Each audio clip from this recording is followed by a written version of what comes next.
Football is our religion. OneCall Stadium is our church. Nigel Clough, the God we choose to believe in. By name, I am your priest. Ladies and gentlemen, put your hands together, be upstanding, and be thankful for our Lord Almighty, John Joe O'Toole.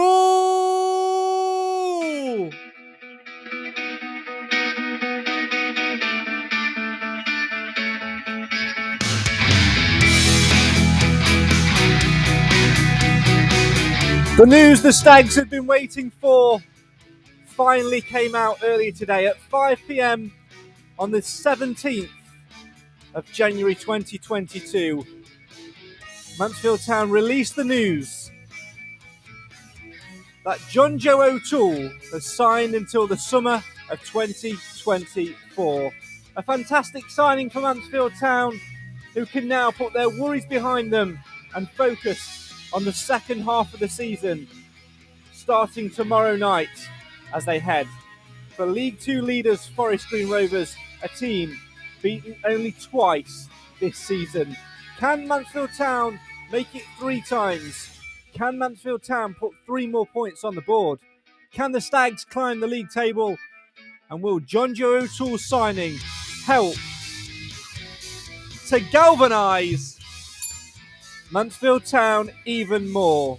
Get involved and have your say on your team in the comments. Share your views on the signing of John Joe O'Toole and, of course, your reflections on Saturday's win over Walsall.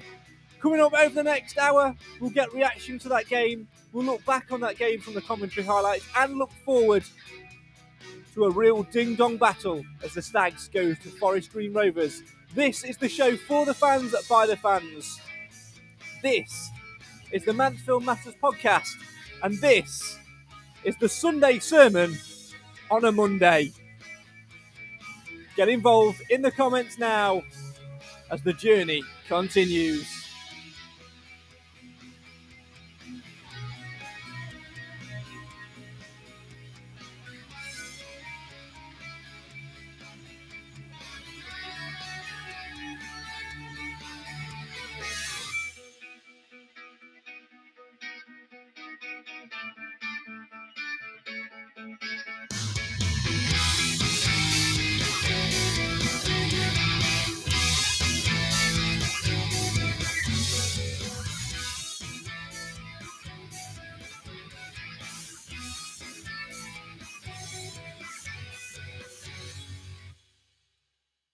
John Joe O'Toole's magic. He wears a magic hat.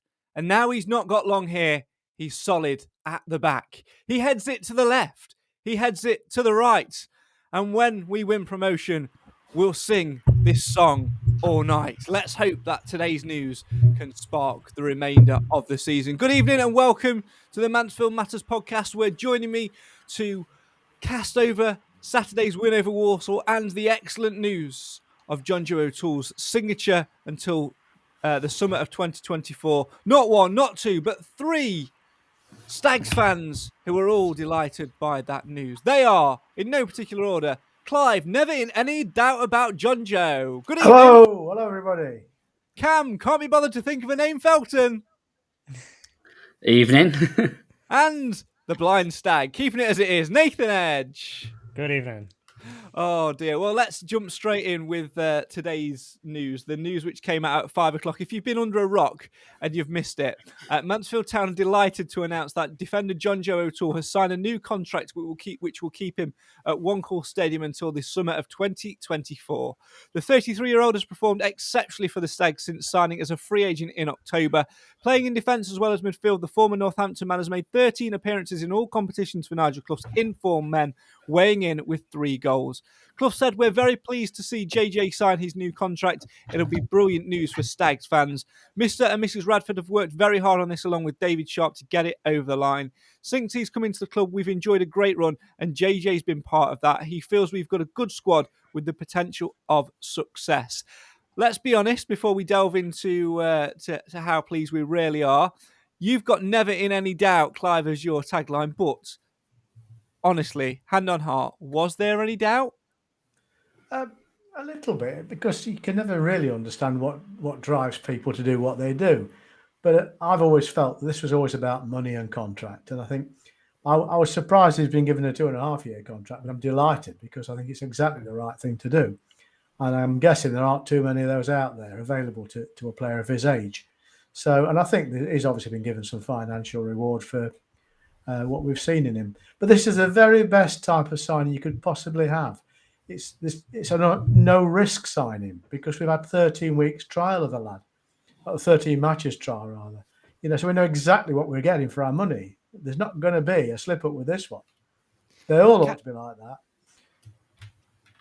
They really should. Camo, I was going to say, 33 years of age, like Clive says, it's very rare for a player of that age to be handed a 2.5-year deal. But you know what? Of all the players that we could hand deals of that magnitude to, I'm in no illusions that OToole, from this day to the very, very last day he wears a Stag shirt, will give his absolute everything. What a leader and what a player to have within our ranks.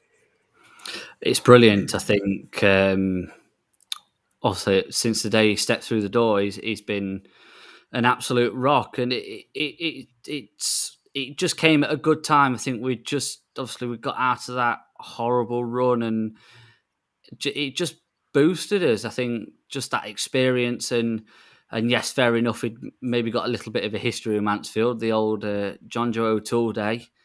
Maybe felt like he'd got a bit of unfinished business at Mansfield after that. He's come back, he's hit it off, and you did worry though. Was he going to sign? Obviously, we've been linked with a few others, and then Doncaster decided they were going to announce someone at 4:30 at near enough the second as we were waiting for the signature of whoever. They go and announce someone, and they did the same thing and signing it off, and you're thinking, oh no, here we go. We're genuinely worried, we're not going to get him. And I think it'd have been disappointed if we didn't get him. I think he's been a fantastic addition. He brings a lot to the team. So I don't know what the Radfords and Sharp have done, but thank you, because if what Clough was saying was right, then he quite easily at his age decided, you know what, I'm going to take the big payday towards the end, and I'm going to go and play up the road up at the Keepmoat. Nath, one thing Alan Wilson has said on this podcast when we were sort of talking about it when it was up in the air was the word loyalty, and you've got to sort of take that into consideration a little bit. And like Cam said, there is a little bit of a frosted history with OToole and the Stags fans, but the Stags fans have taken him under their wing. They've taken him to heart, and I think OToole has perhaps repaid that a little bit by putting pen to paper. For me, this is the biggest signing of the season.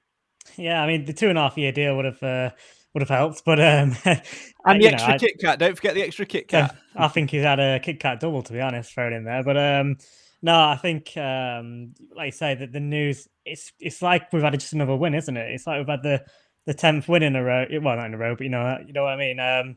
It's a big boost for us, and exactly like Clive said, the reason why it's so good for us is the fact that he's being 18 games and we know what we're getting.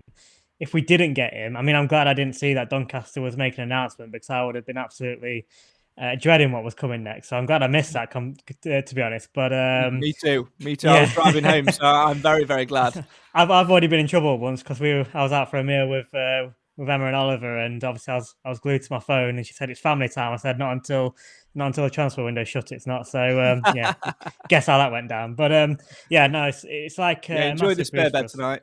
Yeah, it's another. I will. Won't get woken up. So it's another massive boost for us. So yeah, just gets us going into tomorrow night.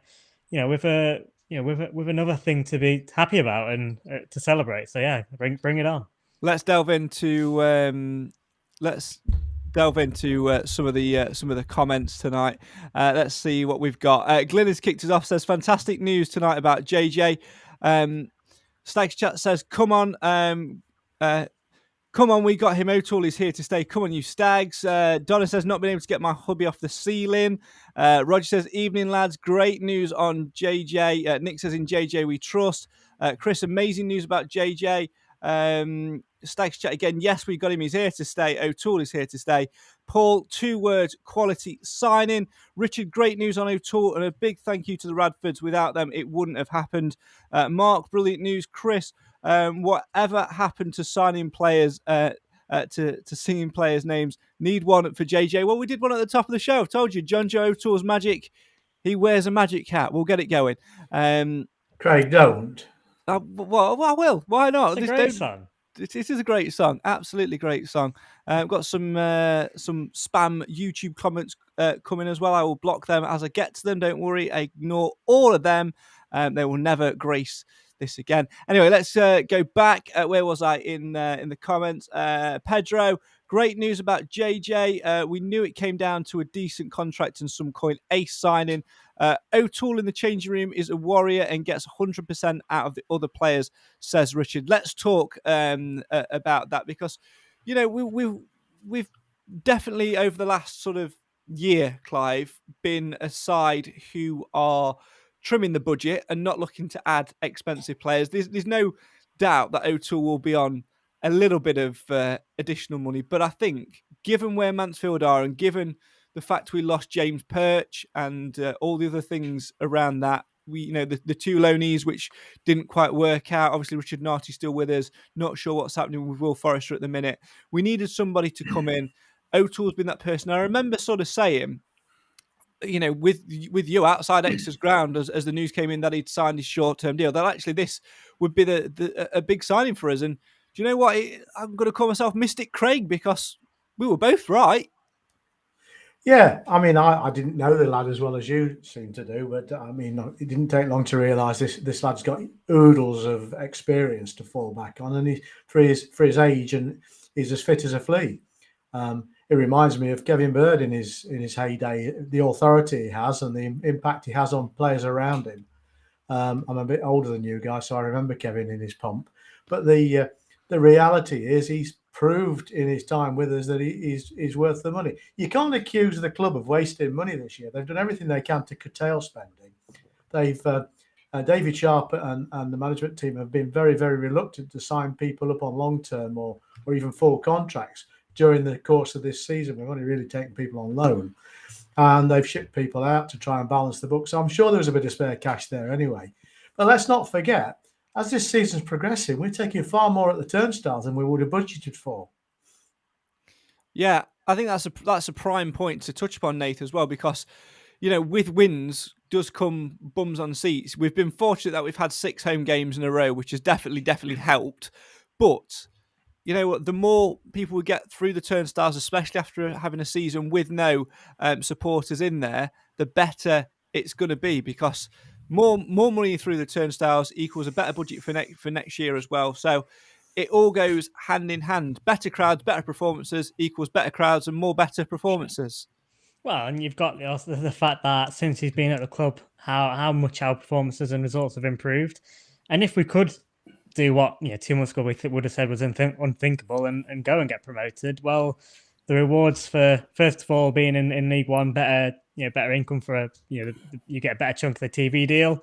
But more importantly, you look at the teams that are in that league. We're gonna have another, at least another 1,000 on the home turnstiles. But you're gonna get this away and sold out many weeks with the likes of Portsmouth, Ipswich, Sheff Wednesday, Derby potentially going to be down there.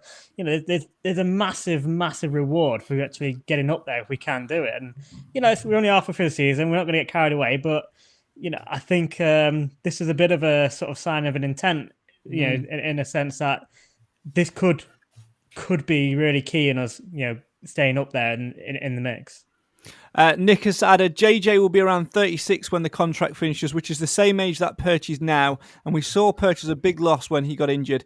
If he keeps himself fit, then there's no reason why JJ can't carry on playing for another 5 years. Yeah, let's touch upon that a little bit, Cam, because when a player has been out without a club for so long, like JJ was, there is always a danger that they're not going to be fit. But O'Toole has looked one of the fittest players that we've got within our squad, and there is no such thing as coincidences in football.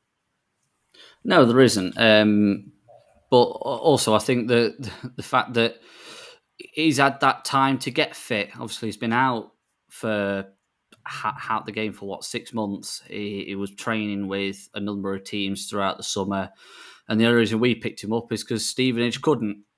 interestingly enough, he scores against them, their gaffer gets sacked, and we're laughing all the way to the bank because we've saved some money.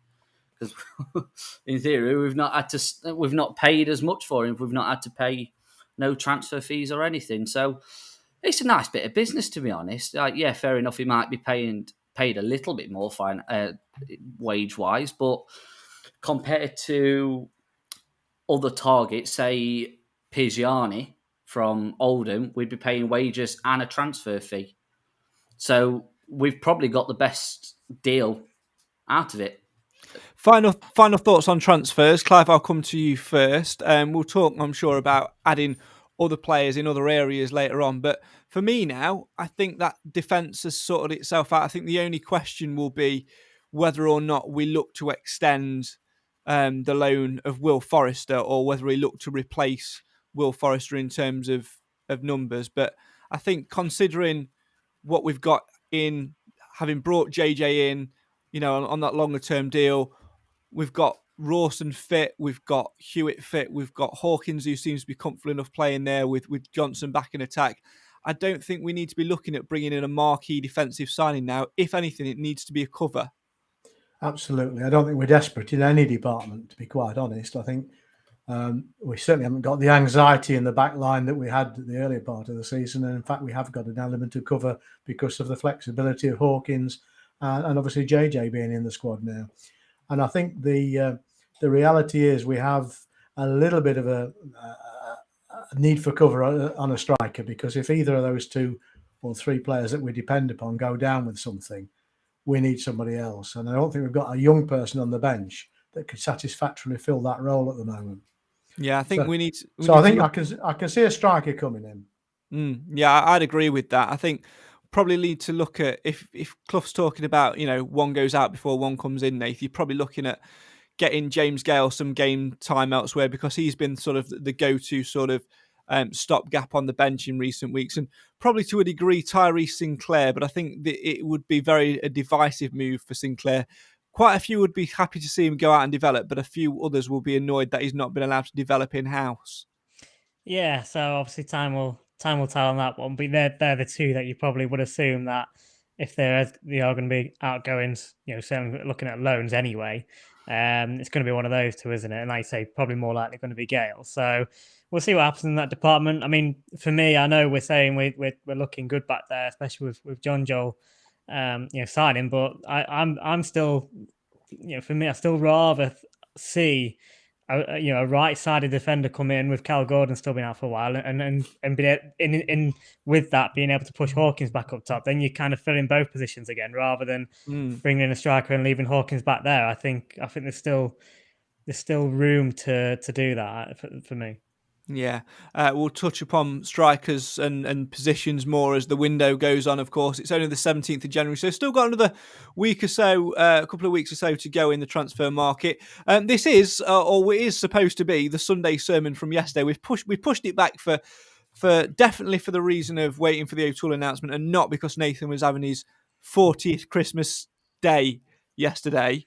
But Shocking. Cam, I know. Let's focus on the game on Saturday. Do you know what? At half time, I was thinking I'd take a point, I'd take a goalless draw, keep the clean sheet, and sort of keep that unbeaten spell going. But we kicked on in the second half and got our dessert. We got what we deserved, because we were knocking on the door with one of those big red police keys in the first half. We were.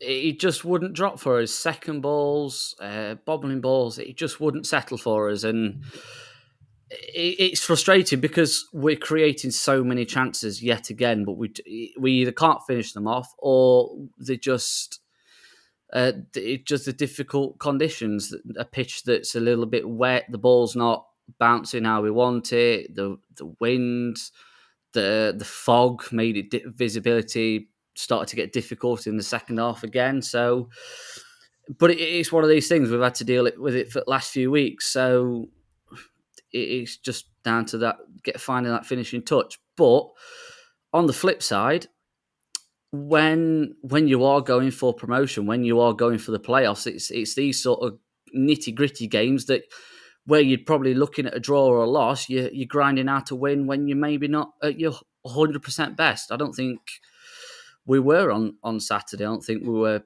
100% where we wanted to be, and obviously Clough saw that, and obviously it was more forced that Ollie Clark had to come off and Charsley had to come on, but Charsley put in a shift and helped change the game, and that's the difference between Charsley and Clark for me personally. I think Clark's more defensive, Charsley bit more attacking. You go for that attacking intent, and hey bish bash boss, 2 goals later, 3 points in the bag, and we're singing all the way home.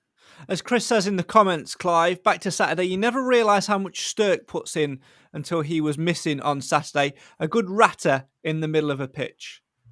Absolutely. He was the star of the previous game, in my opinion. Although a lot of what he does isn't noticed. That's just true of Bowery as well. A lot of what Bowery does isn't given credit for.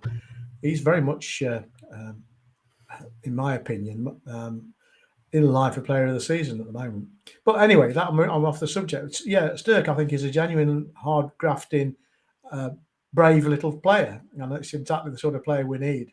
And especially alongside the midfield, which in itself is a mixture of skills. You've got some deft skills from some of the players, and you've got the raw aggression of the Mad Irishman, who, by the way, got aggressive with a member of the coaching staff at some point.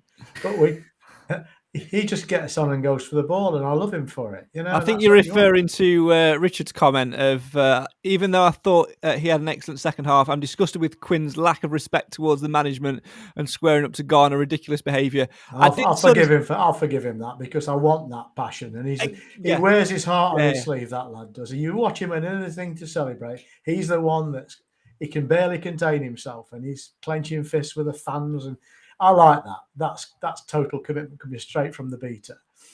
And that's exactly what we need in our dressing room, isn't it, Nate? Some grit, some determination. Yeah, I mean, obviously referring to that little bit of an incident, as long as it's managed well and it doesn't dwell and doesn't carry on, then there's no issue with that. When you're out on the pitch, like Clive says there, commitment and dedication to the cause, it could sometimes lead to disagreements, but whatever, as long as it's dealt with and move on from it, it's not, for me, that's not a problem. I'd rather see that than somebody who's half-assed and shrugs their shoulders and doesn't care. So, no, I definitely agree there. And like you say, the balance we've got in the midfield with that, the youthfulness of Sturk, and you throw Charsley in there, Maris as well. We've got a really good mixed bag. We've always said that our midfield has always been strong, but it's nice to see that even when we do lose a couple through injuries or whatever, we've still got ones like Charles to come off the bench and make an impact. And that's exactly what Clough said he wanted. We didn't necessarily get it the week before, and Clough sort of gave them a little dig, didn't he, post-match? But then they came out and Charsley proved him wrong this week. I think one thing I like about Stircam is this ability to spot a pass which isn't there. It reminds me of a young Adam Murray. Yeah, it does. And I think for such a young player, he's got such a fantastic footballing head. You just pick out the first goal at Crawley. What a fantastic ball into Ollie Hawkins. He times it perfectly, gets enough whip on the ball. He puts it exactly where Hawkins needs it to stick it in the back of the net. Fantastic. And yeah, such a young age compared to other players in the team. And you think, oh, right, really, who are you going to start? Are you going to start Maris, Clark, Charsley, Quinn, or Ryan Sturk, who's on loan, quite young, not a massive amount of experience. But to be honest, I think Sturk's more than held his own against the more experienced players in the team. And yes, there's a couple of players you think like, oh, he's very unlikely to displace someone like Stephen Quinn or Ollie Clark in the team unless they're injured. But he's more than matched them from whenever he's played this season, and definitely put in a good performance. And let's hope that we can keep hold of him until the end of the season. I don't know what his deal is with the old recall from Birmingham, but every player will have a recall option on them. But I doubt they'll take it when he's playing. It depends, because some have a date. Because I think it was Kane Hemmings years ago from Oxford they had to be recalled by a certain date. I don't know. I don't know, but I'm not sure. Like, But hopefully, even got to so. keep hold of him. Basically, that's the most important thing. There's a question for you all. On the basis of what we've seen as Sturk in recent games, we'd want to keep him. Yes. Would we want to pay real money for him if he was available to us in the closed season? I think I would only pay if we'd gone up. I don't think I'd pay if we were going to be in League Two again, because again I'd be looking at budget trimming and things like that. I think he's got the quality to go on, but I also don't think he'll want to play in League Two again. I think similarly to Nathan Bishop, he's going to see his career at a much higher level, and rightly so for me. Rightly so. In that case, we need to be looking for another goalkeeper. Yes, we do. Because we well, not if we're in League One next year. Well, yeah, I'd rather like us to have our own goalkeeper rather than relying on people lending us keepers. But I think if we do get promoted this year, then I think the club will give Clough a reasonably big war chest, and therefore we need to be buying players. And as I said in the beginning of this conversation, it's much easier and safer to buy a player that you know well. And if Sturk was available, then I think there's a reasonable investment there because he's a young player. If you remember when we took who was it? When we took Perch on and when we took the Mad Irishman on, the talk was... Which Mad Irishman? There's two. The ginger. What's your trick now? Hey, what are you on about? They said at this stage in their careers, we don't expect them to play 46 games. Well, in actual fact, apart from the head injury, both of them showed much more resilience than that statement would suggest. And I think it's got to be good to try and balance out those senior players with some youth. And if it's some youth we've had a good look at, take some of the risk away. And I mean, if he was available at sensible money, I'd want to keep him. We did miss him on Saturday, Nath, but I think one thing it also did do was actually highlighted the importance of George Maris again. Obviously, first half, John Joe O'Toole, our brand new signing, newish signing, played midfield for the first half, then dropped back into centre back for the second half and allowed Maris to sit in that defensive midfield role. All throughout his career at Cambridge, he played just behind the front line. Since he's been at Mansfield, he's dropped deeper and deeper. And to be honest, similar to Sturk, they're very two identical players. Maris can also spot a pass from nowhere. Yeah, absolutely. That's what I was saying. The depth, the strength in depth in the midfield area is superb in it. This season, and he's again for me. He was another contender for man of the match on on Saturday with the performance he put in midfield, and I think he's pretty consistent as well. He probably has one off a game every now and then, but for this level, I think he's another one probably underrated at times, but he always puts in a good shift. And like I say, he gets stuck in, but he can pick out a pass as well when he has to. So for me, the midfield area is one of the most pleasing parts of our sort of squad at the moment. Yeah, it certainly is. It's certainly one which is, we had that thing, didn't we, of last season, Cam, of saying that we've got the best midfield in League Two. That sort of wavered a little bit, towards the start of the campaign. But actually, with the addition of Sturk in there, getting game times as well, I actually think that statement's not too far off there when you look at, like Nathan says, the depth we've got. The only thing for me will be it's where you rank them, because Ollie Clark goes off at half-time. He was injured. It wasn't a tactical decision.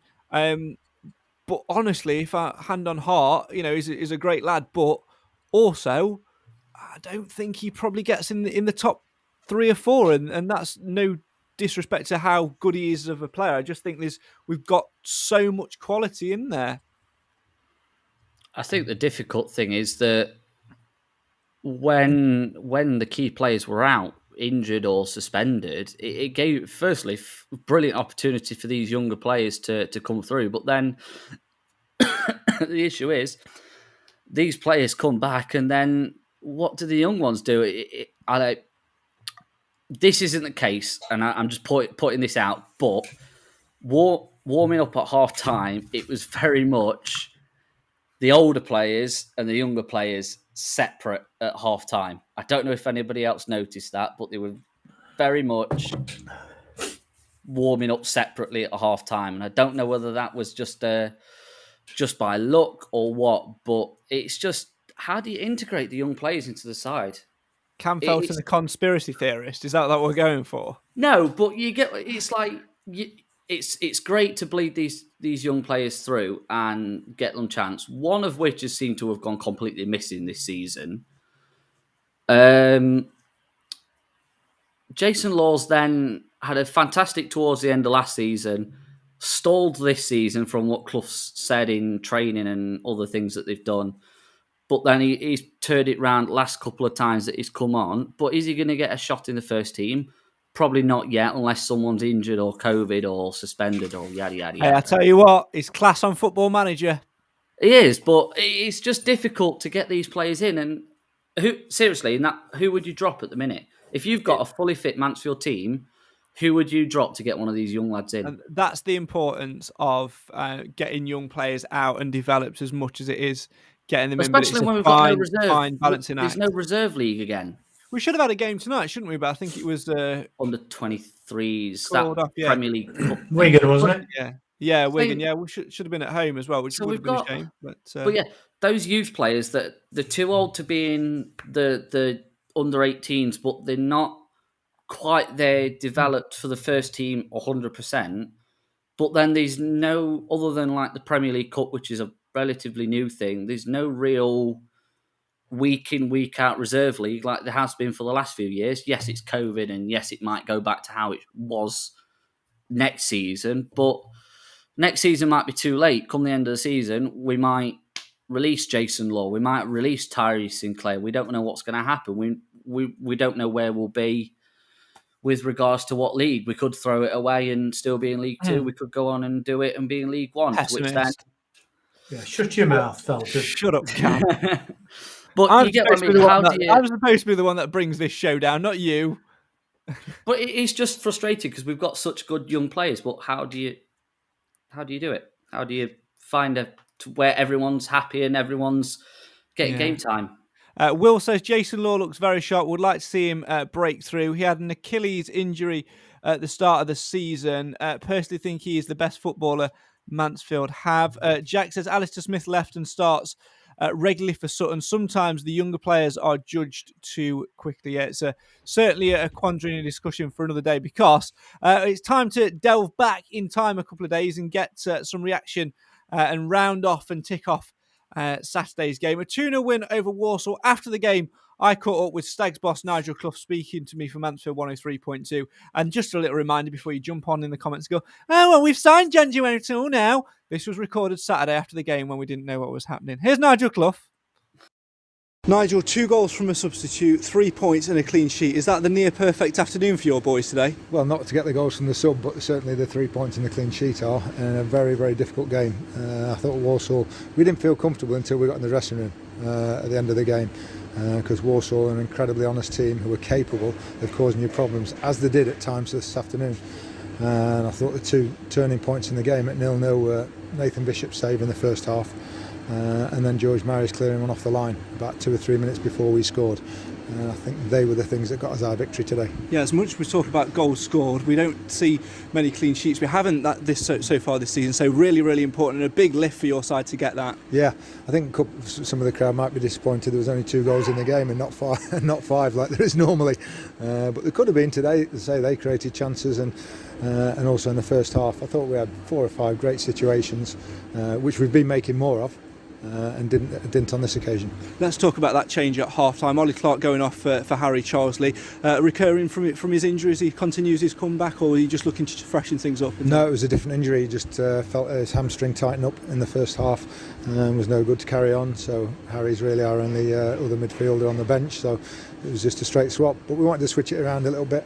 With Ollie Hawkins getting booked just before half-time, we didn't want any problems with him receiving a second yellow, and with Miller causing his problems down the sides, We just rejigged it a little bit, got Ollie Hawkins up top with Jordan Barry and Rhys Oates playing off him, and thought it worked a little bit better. And it worked, an absolute treat. That first goal, especially, long throw from Elliot here. Was that in your mindset today once you got Hawkins up there to try and utilise that long throw? No, it's just something that we have if we want to use it in the armoury. We're not a great team saying, oh, let's throw every throw in, because if we can get it down and play and put a cross in, we'll do that. But now and again, there's nothing wrong with it at all, and it's got us a goal today.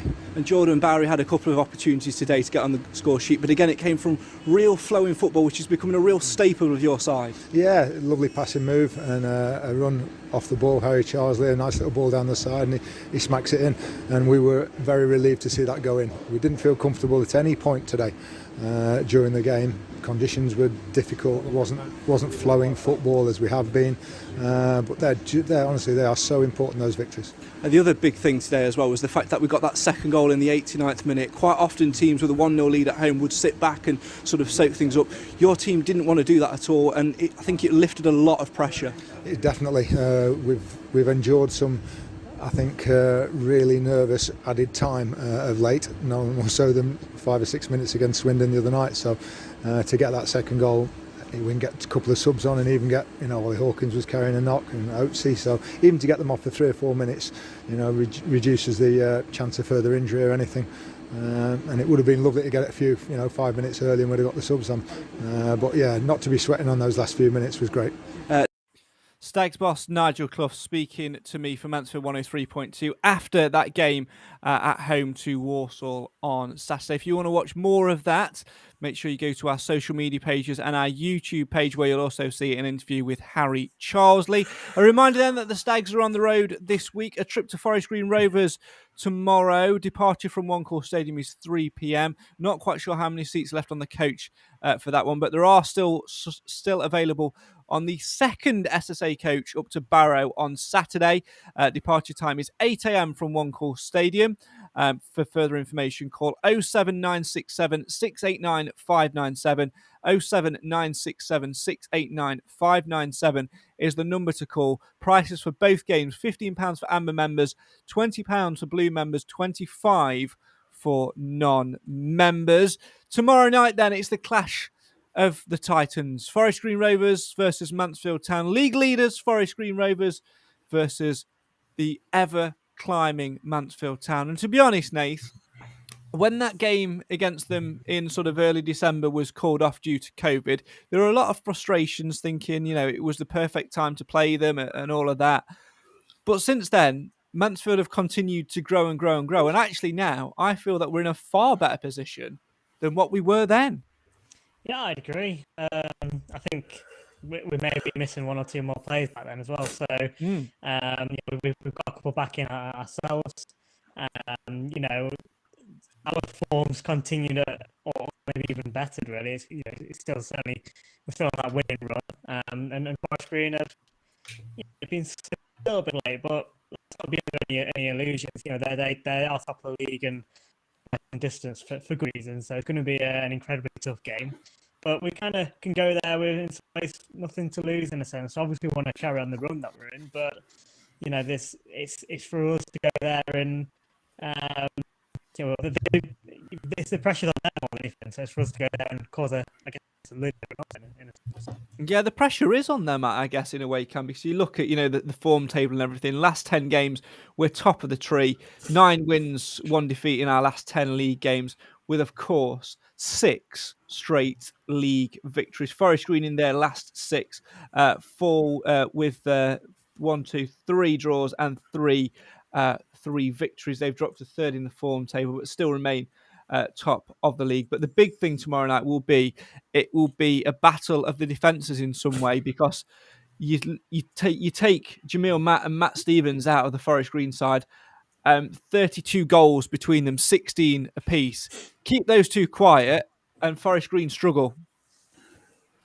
Definitely. I don't really know what to expect from this game. It's going to be a weird one, because I think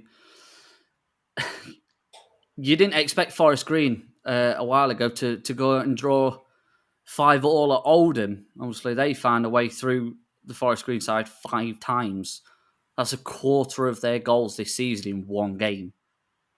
So we know that we've got to be on our toes because they're not going to be a pushover. But last few games, it's just been it's like they've plateaued a little bit. They've just not quite been hitting the form that they want to be. And I think we've probably got them at a better time now than we did before. Obviously, they were on a fantastic run of form before. Yes, we were doing relatively all right. But now, like you said, we've got 6 wins in a row. They're not doing as good.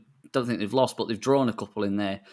So they're going to be wanting to respond and hit back and get back to 3 points. But you look at it and we're the better, well, on form, we're the more form team going into that game. But it's a long way for the lads to go on a Tuesday night, and I think they'll have probably travelled down today, but it's still a long way to go, and it's a weird place. It's usually horrible to go to Forest Green, especially on a Tuesday night, getting wet, and it'll probably be windy, and it's just going to be... Especially if you want to pie. Yeah. Or anything meat related. Yeah, I'm going to have to... I'm on chips, and I think I'll be all right, because I think I'm going to have a pint of cider in the bar, because, well, it's vegetarian and vegan. You mean the tent outside the ground because you're not allowed in the bar? I think we might be allowed in the bar. I don't know. Either way. You're not old enough to drink, are you? 12-year-olds now have got these fake IDs, mate. It's unreal. I'm taking Craig, I'm taking your car into Little Village at bottom of hill. You're taking my car nowhere, son, if you want to get there tomorrow. There you go. I hope you've got your birthday cake ready for your trip tomorrow, otherwise you're not getting in the car. Anyway, let's go back to presents, so don't worry about that. Steady on. I hope it's petrol money. Let's go back to the game itself, Clive. And, Forest Green are in good form. They are top of the table for a reason. They are difficult to break down, as we said. But as the January transfer window creeps upon them, because they've got 2 goal scorers who've got 16 goals apiece, there are rumours going around that, Forest Green may cash in on one or both of them. If Mansfield can go down there and sort of... I never like Mansfield being like this, but I think sometimes you've got to be. Sometimes you've got to be, for want of a better word, that team who are absolute bastards to someone. We've got to go in there, get under the skin, and irritate them, because Forest Green will look down at everyone and go, well, they're in good form, but we're Forest Green and we've only lost 2 all season. We'll be all right here, and we'll just get the ball up to these 2 and we'll get a goal. We just need to go and irritate them. That's Stephen Quinn sent off in about 5 minutes then. Well, that's the point. That's the point I'm trying to make, Clive, because we need players of that ilk who are going to get under their skin and say, you know what, you've had it your way until now this season. Well, tonight, it's our way. I don't like your plan. I think we're not a bastard side, and I think we've proved that. I think we've got a couple of nuggets in the side that every now and again have short fuses. But we're better off not having people sent off than trying to beat up the top of the table. I wasn't for a second suggesting we should get people sent off. I was just suggesting. But one goes with the other, Craig. Listen, as for the game, I mean, before we went on air, I was saying to you, under normal circumstances, and given where Forest Green are, I'd be delighted with anything other than a defeat tomorrow. Since the signing of this super player, JJ somebody or other, I've had to recalibrate. So I think we're going to win tomorrow night. We won't keep a clean sheet because those 2 prolific strikers will find their way through us. But I think we've got enough firepower now to beat them. I'm not going to give you my score forecast yet, because that's for later.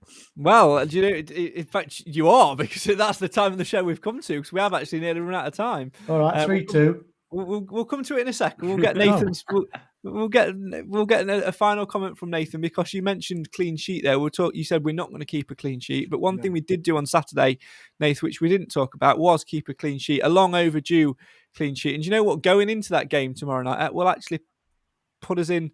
It will just boost the confidence once more. Yeah, certainly for the obviously the defensive side of the game, and we are going to have to be on it. From what I've read, from a lot of the Forest Green games so far, although obviously that you've got those 2 strikers that are in good form, but a lot of it comes from their wingers. So As much as we need to stop the forwards from playing, we've also got to. I think there's more areas on the pitch to worry about. So we've got to be on it defensively. But the fact that we've finally got a good clean sheet in there, should take us into that game with a bit more confidence, which is what we need. We were shipping a lot of goals, even though we were scoring. But at some point, you're going to come up against a side where, if they get a couple of goals and if they're only defensively, we're not going to do it. So there's that positive. I want us. If we come over draw tomorrow, I'm happy. But I think the fact that we've won, we beat London and we beat Walsall. Those two games, we kind of can afford to lose a game now. It's not the end of the world if we do go to Forest Green and don't come back. Yeah, we've got to lose some at some point. The run has to come to an end at some point. The law of averages say that, and then it'll be all about how we respond. But I genuinely think that we're in a really good position tomorrow night to go and take them on. And I had 2 birthday wishes. One was to see John Joe OToole sign. He has. The other is to get 3 points. It's my birthday tomorrow, so I think Nigel and the boys should thoroughly oblige, and that is why tomorrow night I'm changing my original prediction, because I found the original predictions from the game which was postponed here. Last time I said a 2-2 draw of Ollie Hawkins and Rhys Oates to score. I am going to say that we are going to nick it 2-1. We're going to be 1-0 down at half-time, and we're going to come out firing in the second half, and we're going to score goals from Roadrunner Rhys Oates and an absolute worldie half-a-yard tap-in for Stephen Quinn, who we're going to score on my birthday. So, Cam, I'm going to come to you. What are you going to predict for this one? I'm going to go 2-1 as well. Because I Defeat don't or win? Win. Sorry, yeah, 2-1 win. I don't think I haven't got the confidence that we'll keep a clean sheet, but I'm thinking, I reckon Quinny will get one, and I think Faz Rawson against his former team. That's a good shout, actually. It's a good shout. Nathan, last time you went for a 2-1 defeat with George Lapsley to score. What are you going to go with this time round? I'm going to go for a 1-1 draw. They're draw a little bit. And we've got to get a draw at some point. At this point, aren't we? So, 1-1 draw. I'm going to go for Rhys Oates with the goal. Clive, I'm going to come to you. What did I have last time? I can't remember because you weren't on the show last time. It was Mr. Wilson in your seat. So he went for a 2-1 win with Lapsley and Hawkins, if that's of any help. Right. Well, let me say straight away, it will be no shame to lose against that Forest Green Rovers. If it happens, it happens. Mm-hmm. We're going to get 1 or 2 between now and the end of the season. Let that be one of them if that's the case. But I'm full of confidence because it's your birthday. I'm going to say 3-2 win. And I'm going to say Oates, Hawkins, and JJ OToole. John Joe OToole. You never know. I mean, yeah. When was the last time 3-2 happened? We're good at 3-2, guys. And we need a bit of fog. I mean, if anything, we should win 3-1 because I'll be 31 tomorrow. Now, I don't look a day over 21, but stop it, guys. It's fine. Stop it. It's fine. But there you go. If you want to play along with podcast predictions, the link is in the description. Please do feel free. You need to get your predictions in an hour and 1 minute before kickoff because we will be checking and we'll give you an all-important podcast prediction league. We'll give you an all-important podcast prediction league table update later in the week. That's almost all we've got time for, other than to do the one thing which I know Cam looks forward to every single podcast now. There's no coincidence that since I've started picking up the microphone to commentate again, Cam has started coming back on the show purely to listen to the last 8 minutes or so to recap the game. So sit back, turn your speakers up and enjoy as we recap Saturday's game as told on Mansfield 103.2 with me and Lee Wilson, Mansfield Town against Walsall. Enjoy.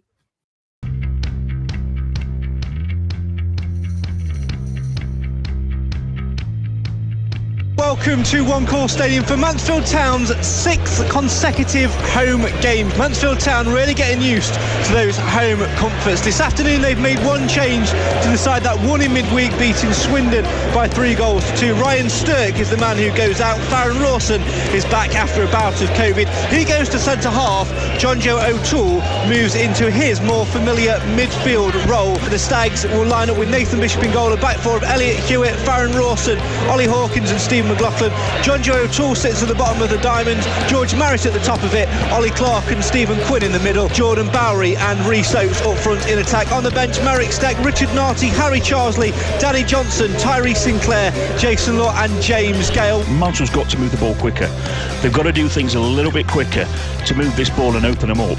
But when they do get the ball up and they turn and they're running at them, they look a massive threat like now. Bowery, there he's in now. To the right. Can he square it? Can he square it? Square it! Across the box, he needed to square it. It's pushed behind by the goalkeeper of Carl Rushworth for a second Stags corner of the afternoon. But like you said there, Lee, he needed to square it because Rhys Oates had the goal at his mercy. Absolutely. I've just talked about when they get one, they get him to turn and run at him, they're going to cause them lots of problems, and they just did that there. Rhys Oates was so free in the middle of the box, and he's took the wrong option. He's took a shot, and all he had to, there's actually two. There was Marris as well. He could have squared them both, and it surely would have been 1-0. So it's a wrong decision from Bowery there, but you know, let's hope we can capitalise on this corner. Quinn will take it, left-footed in-swinger away to our left in front of the north stand. Stags have everyone forward by Elliot Hewitt. In comes Quinn's ball towards McLaughlin in front post. Off the line. It's blocked on the line, and Walsall scramble it away. Mansfield needs to get bodies back though now, because Walsall will come forward. George Marris doing just enough against the number 7 Brendan Kiernan. McKiernan's turned him, but Bowery's there to help him out, and Mansfield come forward again as Hawkins releases Marris, who finds Bowery on the left-hand side. What can he do with it? Jordan Bowery driving forward, clips in George Marris to the left of the box. Marris shoots. It's deflected behind for a third corner. Fantastic work from Bowery there. You know, we just had one cleared off the line from a McLaughlin header from the corner. They lost possession of the ball. Marris showed up, and Bowery worked his absolute socks off to win the ball back and put a great little ball forward there for Marris, who had a shot and it's gone out for a corner. It's really good recovery play from Mansfield. Again, the Stags leave everyone forward. Bar Elliot Hewitt, Farron Rawson trotting back as well. Marris right foot in swinger towards the middle. Rushworth pushing it onto the bar, and the referee says there's a foul on the goalkeeper on the line as 3 Walsall players help the goalkeeper to his feet, but the Stags rattling the woodwork. Tyree Shea looks the more likely to try and hit this. Just to the right of the area, the Stags have a 3-man wall. It'll be a 4-man wall if Quinn joins it. Nathan Bishop lining up his wall. It's left with a 3-man wall. There are a couple of players over this now. They could be trying a training ground move here for Walsall. Hayden White has trotted across to the right of the area, trying to drag Jordan Bowery out of that wall. Nathan Bishop bellowing, stay there. Big opportunity for Walsall to open the scoring here. This should be the last action of the first half. There's the referee's whistle. Shade will hit it low, and it's wide of target. And for all of Walsall's plotting and planning, that really just didn't come off. And the referee says, you've taken enough time there. That's it, half time. Yeah, absolutely. That's a good opportunity for them, to be fair. It's a team effort in the end, so got away with that. But you know, that's quite a scruffy off. We've not got a footballing going, which sometimes happens, so you've got to be patient. Harry Charsley has replaced captain Ollie Clark at the break. There's also been a change to the way the Stags line up as well, with Ollie Hawkins moving from centre half to up front. John Joe O'Toole's dropped in at the back. Goalless at the minute, but the Stags coming forward. Oates to the left of the box, looks to try and find Charsley. Hawkins finds Charsley, looking to try and find Jordan Bowery, and the groans you can hear from the Stags fans tell you all you need to know, that Walsall win the ball back and come forward towards the halfway line. Hewitt trying to get the ball away, low ball down the right hand side. He's cleared by Farron Rawson, but picked up again by Walsall in the centre of the park, and there's a foul there by Harry Charsley on the Walsall man. A Walsall free kick. Let's talk about that substitution and changing shapely. Harry Charsley on for Ollie Clark. Looks like Mansfield have just changed things up at the back a little bit, and moved Ollie Hawkins up front. Yeah, I like it a lot better because O'Toole's gone back into centre half, where he's done so well for us. Marris has gone into the holding role, but Marris can pick a pass. You know, you can see a pass forward. That's where we're missing Sturk today. And Charles has gone in there, because I thought Clark was pretty average today, to be fair to him. And Hawkins up top, so it gives us more of a threat. So I think we're going to see more passing quicker, because Marris will get on the ball and start setting things off. And I think the fullbacks will have a lot more to say today. So I'm quite pleased with the change of formation, and well, not formation, of personnel, and how he's done it. There's Bowery on the right hand side from Hawkins. Not down, he's found Rhys Oates, and Roadrunner knocks it round the corner. He's up against Roland Menayese. Menayese wins this one, but Oates back on his feet and wins it back, knocks it through Menayese's legs, and Menayese gets something on it and taps it out for a Stags throw, which Elliot Hewitt will take for Mansfield, looking to try and find the substitute Charlesley, and does on the right hand side. Charlesley tries to go through the legs of Stephen Ward, wins Mansfield another throw, and Elliot Hewitt signals for everybody to get in the box. He's going to deliver a long throw for Mansfield. 57 minutes played, Mansfield Town 0, Walsall 0. Can this be the one which unlocks Walsall? Come on you Stags, there's a roar from the Stags fans. Hewitt up against the hoardings, winds the ball behind his head, long throw in towards the middle, flicked on by Hawkins, might run for resaves, ball to the box, has turned the ball home, and the substitute who came off the bench to replace Ollie Clark at the break has put Mansfield Town on 58 minutes into a 1-goal lead. A long throw from the top draw, flicked on by Hawkins, and Charlesley said goodnight Walsall. Finally, a ball dropped nicely for Mansfield in the box. You know, Hewitt, get in the box. Hawkins, big presence. We talked about at the start of the game, got the flick on, battled away for it, and it felt lovely for Charles, and he absolutely panned it in the net. Great goal, finally. This game will open up. It's going to either way now. I think Mansfield could kick on now because there'll be a lot more space because they've got to come out at us. Walsall throwing everything forward up towards Miller. Rawson there to head away again. Charlesley deep inside his own half. Jordan Bowery helping out this near right hand side as well. Bowery gets the clearance up towards Hawkins, who's having his shirt pulled, but Hawkins does enough and sends Bowery on his way down the right, who releases Charlesley, gives it back to Bowery to the right of the box. What can Bowery do? Brilliant. Breaking Harry Charlesley again. Charlesley, get in! Super sub, Harry Charlesley, Super Mansfield, jumps in the air, punches the air, everybody jumps on Harry Charlesley. Mansfield Town fans jump out of their seats. It's Mansfield 2, Walsall 0, counter-attacking football at its best. Absolutely fantastic. Jordan Bowery, I can't praise him enough what he played in that goal. He's only won the ball, he's then played the ball, won the ball again, was strong, turned, carried, put a great ball in behind for Charlesley just to strike home lovely. 2-0, 3 points, playoffs are beckoning, we're on the road. Take in that atmosphere. There is something special brewing here at One Call Stadium. Ross on the other end gets it clear towards Charlesley, who's got a brace for the Stags from the bench, gets it to Quinn. Quinn driving forward here. We're over the 3 minutes played here, so any time now the whistle will go. There's a throw for the Stags down that far side. Tremendous. And Mansfield Town will just take their time over it. Mansfield Town seconds away from another victory and a clean sheet, getting towards those playoffs and setting up a real ding-dong battle on Tuesday night. Tuesday the 18th of January. At the New Lawn, Forest Green Rovers, league leaders against informed Mansfield Town. Stags throw over in that far corner. McLaughlin takes it to the feet of Jordan Bowery, who's done well tonight as well. Should have got his scoring boots on. He didn't, but Harry Charlesley did, and the referee brings an end to yet another magnificent Mansfield Town display. Harry Charlesley from the bench at half-time to make it at full-time. Mansfield Town 2, Walsall 0. Mansfield Town go marching on.